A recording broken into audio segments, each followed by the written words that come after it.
What is up, all of you awesome and amazing people on YouTube? The old coot here, coming at you with another exciting video, making this whipped honey and cream cheese spreadable delight. How many times have you gone to the store to buy jelly or jam or preserves and it's just loaded with sugar?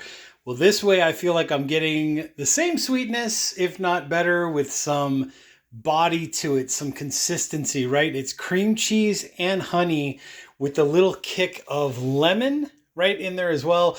And you could throw in whatever herbs you like. Like if you want to throw in some mint or you want to throw in some rosemary or whatever flavorings you like, sky's the limit. Anyways, the basic recipe was I put in 2 cups of raw unfiltered honey. That way I know at least I'm getting the best quality honey I could possibly get from a store in this area. You know, obviously if you have access to a bee farm or somebody like that does that kind of thing, even better. The thicker it is, the more crystallized it is, the more crunchier it is, the better. But anyways, 2 cups of honey went in there. I beat that. This is a Kitchenaid 6-quart stand mixer. I beat that for about 20 minutes or so, like 15, 20 minutes, and kind of got that light pale kind of color.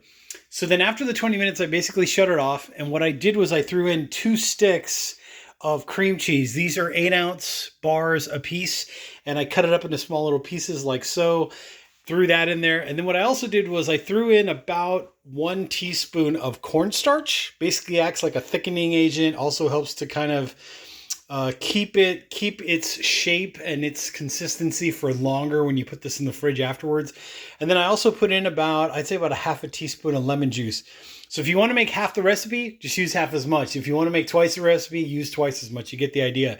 So anyways, we're at this point now. What I'm going to do is I'm just going to throw in the rest of this cream cheese.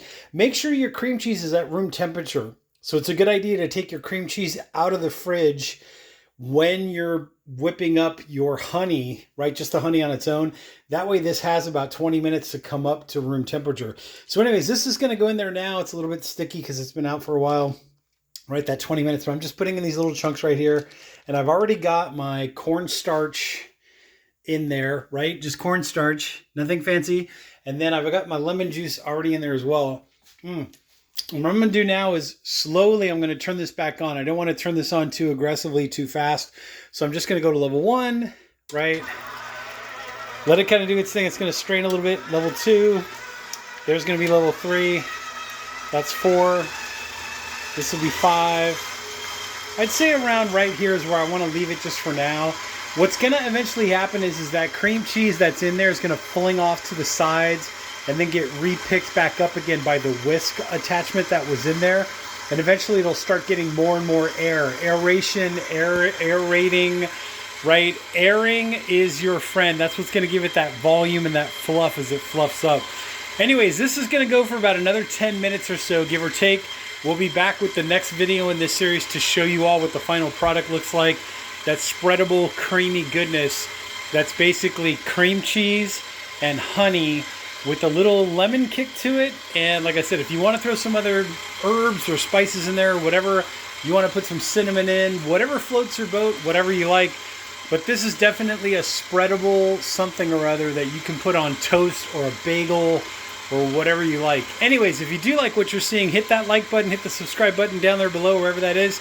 I will put a link to this Kitchenaid 6-quart bowl lift stand mixer down there below in the description, and also some other kitchen tools and that kind of stuff in the description. If you have any comments, post them down below, and I will catch you all in the next exciting video.